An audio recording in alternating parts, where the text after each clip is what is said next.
Y ahora llegamos a tu palabra favorita en toda esta serie de cuadernillos: resistir. La resistencia, no dejes que te asuste, es algo bueno. No me asusta. Yo hice los 1500 en la escuela secundaria y tuve que resistir. Nunca lo volveré a hacer. Hace rato que terminé la secundaria y solo lo hice una vez.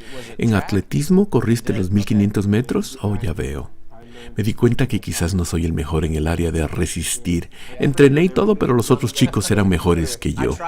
Yo intenté correr en atletismo por un año y era pésimo porque no tenía resistencia alguna y terminaron poniéndome en el lanzamiento de bala. Todo lo que hice fue lanzar una bola de acero a la distancia. Básicamente el entrenador me dijo: no sirves para correr, fuera del campo, vete a lanzar la bola de acero. Pero como discípulos necesitamos resistencia.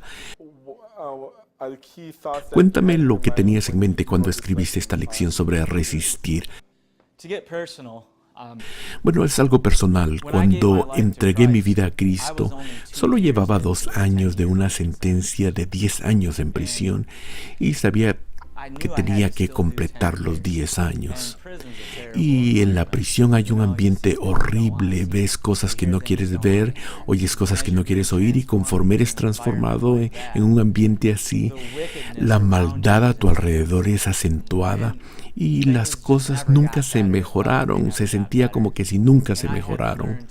Tuve que aprender a soportar, a resistir. A menudo tuve que confiar más en la palabra que en mis sentimientos. Y creo, me he dado cuenta de que es lo mismo afuera que en el mundo exterior. Vivimos en un mundo malvado y corrupto y nos podemos deprimir si lo permitimos. Pero volvemos a la lección 1 y a la lección 2. La dedicación de Dios a nosotros, la fidelidad de Dios hacia nosotros nos ayudará a soportar, a resistir.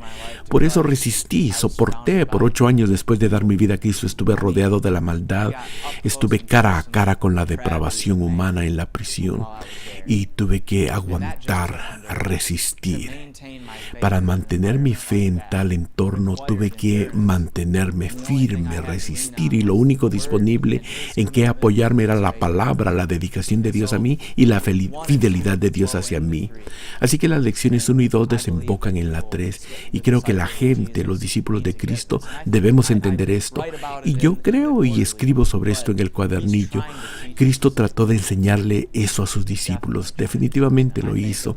Recuerdo la transfiguración, cuando Pedro quiso hacer un tabernáculo para Jesús y un par de cosas suceden allí. Le quería hacer un tabernáculo a Elías, a Moisés y a Jesús. Y lo primero que Jesús trata de decirle es que Él es superior a Moisés. Así que si vas a construir un tabernáculo, solo construyeslo a Jesús.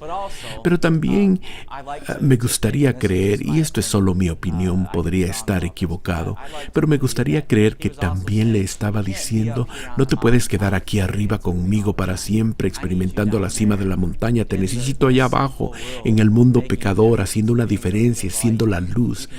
Puedes morar aquí conmigo en un tabernáculo y pedirme que me quede contigo aquí arriba, en esta experiencia milagrosa, pero no eres de gran utilidad aquí. Necesito enviarte allá abajo, a ese lugar malvado, a ese mundo, y debes llevar mi espíritu contigo y mi palabra contigo y hacer la diferencia.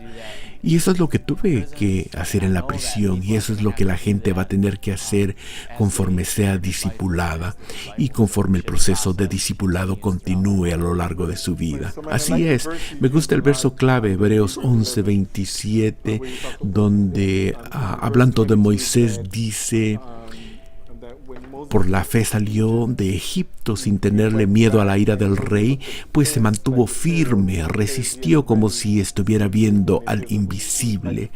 Así como a ti, el hecho de que tuviste un encuentro con Dios te ayudó en la prisión a mantenerte firme, a resistir.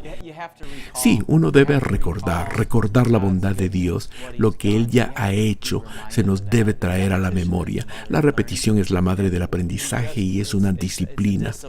Parte de ser discípulo es volver, saturarnos con la palabra de Dios y con nuestras propias experiencias. No solo con la palabra es la fuente primordial de nuestra fe. Sin la palabra de Dios no tenemos fe. Sin la palabra hecha carne, más que la palabra escrita, Cristo, el verbo hecho carne, no tenemos cristianismo. Así que es primordial, es lo principal.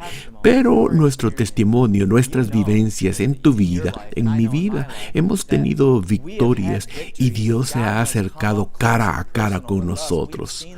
Hemos visto al invisible, hemos visto hacer cosas milagrosas y no podemos olvidarnos de eso, aunque es fácil olvidarlo. Mira a Israel, por ejemplo, vio lo milagroso, vio a Dios liberarlos milagrosamente a través de las plagas fuera de Egipto, y esa misma generación se quejó en el desierto. Necesitaban permanecer firmes en el desierto después de ver lo milagroso y en vez dudaron. Pero solo es un relato, no es una lección sobre cómo hacer las cosas.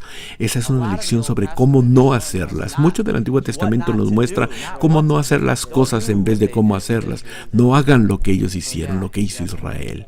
Así que es un buen ejemplo. El Salón de la Fe en Hebreos 11 es muy alentador. O sea que la fe tiene un componente de resistencia, ¿verdad? El hecho de que Moisés pasó tiempo en el monte con Dios, como lo mencionaste, y que no construyó un tabernáculo allí, sino que pudo descender y utilizar lo que vio como ayuda para enfrentar todas las cosas por las que pasó. Sí, totalmente. Necesitamos hacer lo mismo. Necesitamos llegar a tal punto que también tengamos dichas experiencias. Dios se sigue comunicando hoy en día. Aún quiere que hoy tengamos esa experiencia de la zarza ardiente, por así decirlo. Y si no nos ponemos en posición de tener tal experiencia, va a ser cada vez más difícil para poder resistir, mantenernos firmes. Y debemos recordar, me gustó el punto que mencionaste de tener la disciplina de revivir esa experiencia, al menos mentalmente. Aunque no lo experimentaremos a diario, después de experimentarlo una vez, lo podemos recordar de ahí en adelante. Y el problema de Israel fue que no hacían memoria. Pero Moisés aparece en el Salón de la Fe porque resistió, se mantuvo firme, se sostuvo al ver al invisible. Sabía que tuvo esa experiencia y no se dio permiso de olvidarla. El rey David también hace eso en el Salmo 42 y el Salmo 43. Ahora estoy profundamente desalentado, pero me acordaré de ti. ¿Por qué estoy desanimado? ¿Por qué está tan triste mi corazón? Pondré mi esperanza en Dios, nuevamente lo alabaré, mi Salvador y mi Dios. Nosotros también debemos hacer eso. Exacto.